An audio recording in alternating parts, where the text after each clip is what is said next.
నమస్కారం గురుగారు. మహాదేవ తల్లి. గురుగారు, చిత్తా నక్షత్రం యొక్క గుణగణాలు అలాగే వారి స్వభావం ఏ విధంగా ఉంటుందో తెలియజేయండి. సంతోషంగా తల్లి. చిత్తా నక్షత్రం అనేటువంటిది అత్యంత గొప్ప నక్షత్రము తల్లి. ఈ నక్షత్రం వారు ఏంటంటే వారు గనక చదివితే తల్లి గవర్నమెంట్ ఉద్యోగాలు గవర్నమెంట్నే శాసించే యొక్క గొప్పతనం వారికి వస్తుంది. అద్భుతమైన ఫలితాన్ని కూడా వాళ్ళు పొందుతూ ఉంటారు.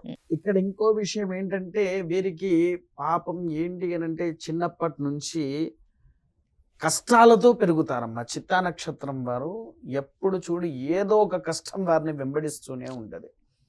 అరే ఇప్పుడు ఒకటి తగ్గిపోయిందిరా, ఇక నేను బాగుండొచ్చు, ఇక నేను చూసుకోవచ్చు అనేటువంటి భావంలో ఉన్నప్పుడు ఏదో ఒకటి మళ్ళీ వీళ్ళ మీద పడిపోతుంది.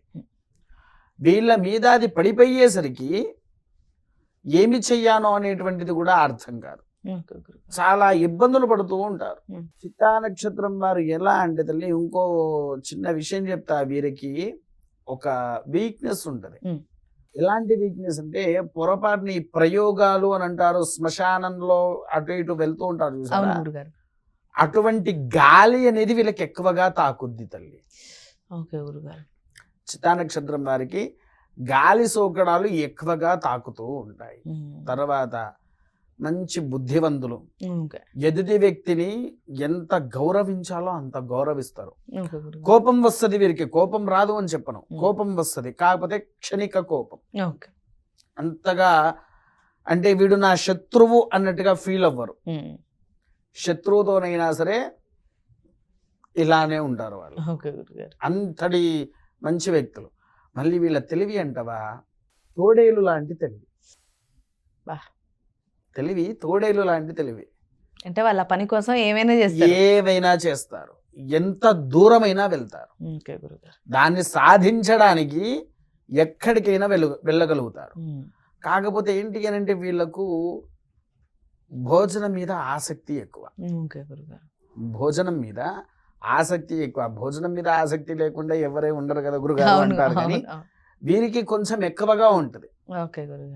అంటే చుట్టుపక్కల ఉండే ప్రతి ఒక్కదాన్ని ఆస్వాదించాలి అన్నట్టుగా భోజనం విషయంలో అన్ని వెరైటీలు ట్రై చేయాలి మనం. అన్ని వెరైటీస్, అది ఏదో ఇంగ్లీష్ లో వర్డ్ ఉంటుంది, ఫుడీస్ అంటారే, అలాంటి స్వభావం ఉన్న వ్యక్తులే ఈ చిత్తా నక్షత్రం వారు. అయితే ఈ చిత్తా నక్షత్రంలో ఇంకో విషయం కూడా ఏంటంటే చదివిన వాడు అమోఘమైన తెలివి. అవసరమైతే వాళ్ళు దేన్నైనా స్థాపించగలిగే అంత తెలివి వారిది. వాళ్ళు పట్టించుకుంటే, కొంతమంది పట్టించుకోకుండా వదిలేస్తారు, వాళ్ళ కిందనే ఉంటారు, పైకి ఎదగలేరు. మళ్ళీ వాడు ఎప్పుడైతే వాడి తెలివి ఉపయోగించి ప్రారంభం చేస్తాడో అప్పుడు వాడి యొక్క స్వభావము వలన ఒక అమోఘమైనటువంటి ధనవంతుడు కూడా అవ్వచ్చు. అంతటి గొప్ప శక్తి ఉండేది ఈ చిత్తా నక్షత్రం వారికి. ఈ చిత్తా నక్షత్రానికి అధిపతి ఎవరయ్యా అంటే కుజుడు. గ్రహాల్లో కుజుడు అధిపతి. ఇంకొకటి ఏంటంటే చెప్పాను కదా, వీళ్ళు చిత్తా నక్షత్రంలో ఆరోగ్య సమస్యల్లో బాగుంటాయి తల్లి. చిన్నప్పుడు పుట్టినప్పటి నుంచి ఏదో విధమైనటువంటి ఆరోగ్య సమస్యలు వస్తాయి. అవన్నిట్లలో నుంచి వాళ్ళు బయటపడగాలి అని అంటే ఎర్రగంధము, కుజగంధము అంటాము. ఇది ఎక్కువగా ఏంటి అని అంటే విపరీతమైన రోగాలు వస్తూ ఉంటాయి కదా తల్లి, అట్టి రోగాల్లో నుంచి బయటపడడానికి కోసం చేసేదే ఇది కుజగంధము అంటారు. ఎరుపు రంగులో ఉంటది తల్లి, ఇది ఒక్కసారి చూడు. గురుగారు ఇది కూడా సేమ్. గురుగారు ఇది కూడా స్మెల్ ఎలా ఉంది తల్లి? చాలా బాగుంది గురుగారు. మళ్ళీ ఈ విభూతికి ఈ పరిమళాలకి సంబంధించిన వాటిలాగా చాలా పీస్ఫుల్గా ఉంది. ఎప్పుడైతే ఈ గంధం పెట్టుకుంటున్నామో మైండ్ ఒక్క నిమిషం ఇట్లా రిఫ్రెష్ అయిపోయింది. రిఫ్రెష్ అవుతుంది, మనకు దైవ భక్తిని ఎక్కువగా పెంచుతుంది ఈ స్మెల్ అనేది.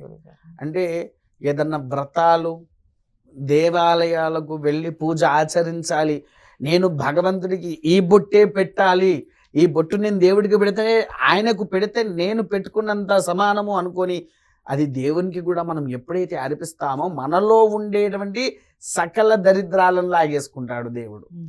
అంతటి గొప్ప శక్తి అయిందే ఈ ఎర్రగంధము. ఓకే దీన్ని గురుగారు. మనం ఎప్పుడైతే ధరిస్తామో వాళ్ళల్లో ఉండేటువంటి సంపూర్ణ దోష నివారణ అవుతుంది తల్లి. ఓకే గురుగారు. విన్నారా తల్లి? ఆ, గురుగారు, వీళ్ళ గురించి వాళ్ళ స్వభావం ఎలా ఉంటుందో తెలియజేశారు.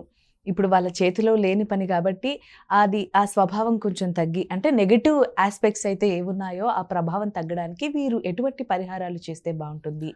పరిహారం తల్లి, వీరు ఎక్కువగా ఏంటి అనంటే నృసింహస్వామి వారి ఆరాధన చేసిన, ఉమ్. నృసింహస్వామి వారి యొక్క దైవ దర్శనాలు చేసుకున్న ఉమ్. కరావలంబ స్తోత్రం, నృసింహస్వామి వారి యొక్క కరావలంబ స్తోత్రము అని ఉంటుంది. ఆ స్తోత్రాన్ని వీరు నిత్యంగా చదువుతూ ఉన్నా వారికి సకల యోగము అనేటువంటిది వారి చింతన చేరి వాళ్ళకుండే అరిష్టాలను కూడా తొలగింపు చేస్తాది. దీనితో పాటు వాళ్ళు ఎక్కువగా ఏమి చెయ్యాలి అంటే ప్రతి శుక్రవారం రోజున దుర్గాదేవి ఉంటుంది కదా, దుర్గాదేవికి మధ్యాహ్న కాలంలో రాహుకాల దీపము అని వస్తుంది తల్లి.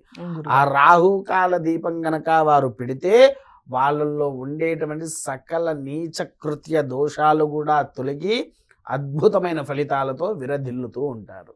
ఓకే గురుగారు, చాలా చక్కగా వివరించారు గురుగారు, ధన్యవాదాలు. చూసారు కదా గురుగారు చిత్తా నక్షత్రం గురించి, అంటే వారి స్వభావం ఎలా ఉంటుంది, అలాగే నెగటివ్ ఆస్పెక్ట్స్ ఉన్న వాళ్ళు ఆ స్వభావాన్ని, ఆ నెగటివ్ ఆస్పెక్ట్స్ని తగ్గించుకోవడానికి ఎటువంటి పరిహారాలు ఫాలో అవ్వాలో కూడా చెప్పారు. చిత్తా నక్షత్రం వారు కుజగంధం వాడితే కనుక వాళ్ళ జీవితంలో చాలా మంచి జరుగుతుంది, మంచి మార్పులు మొదలవుతాయని చాలా చక్కగా చెప్పారు. ఈ గంధం కనుక మీకు కావాలి అంటే స్క్రీన్పై కనిపిస్తున్న